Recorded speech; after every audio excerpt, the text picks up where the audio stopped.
Kahit may tamang tao na darating sa buhay mo, kung ikaw mismo hindi tama, masasayang yung tamang tao na para sa'yo. Ilang taon ka na? 17. Tapos ang naging ex mo 20 plus? Ang masasabi lang ni Sir Nino, sana all. Sure, ma'am, 20 plus. Pinagsabay.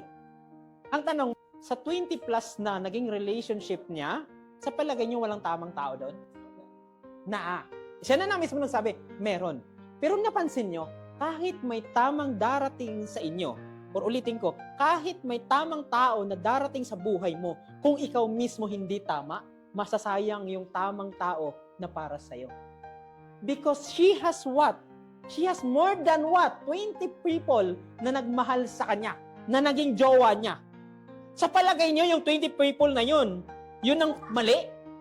Guys, if you are broken, nasaktan kayo, pero alam ko hindi lang yan sa jowa ang dahilan kung bakit nagmamahal siya ng ganyan.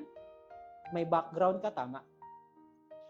Parents, naghahanap kayo ng pagmamahal o naghahabol kayo ng pagmamahal ng iba, it is because maybe yung pinakaugat ng pagmamahal na gusto niyo hindi niyo nakuha at yan yung magulang niya.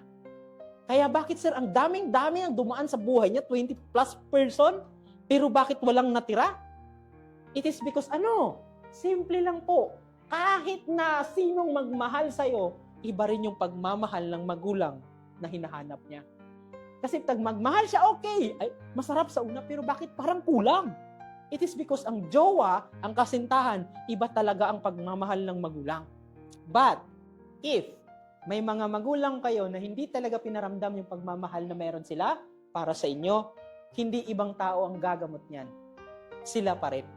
Sige nga, gusto mong kumain ng pizza pero kinain mo saging? Yes, mabubusog ka, makakakain ka, pero ang tanong ko, masasatisfy ka ba? Hindi. And that's why you are not satisfied sa mga taong dumadating sa'yo. Even though sa 20 person na yun, may tamang tao na. Hindi siya magiging satisfied. Bakit? Iba yung hinahanap niya. At ang problema, jowa ang dumadating, pero ang hinahanap niya, pagmamahal ng magulang.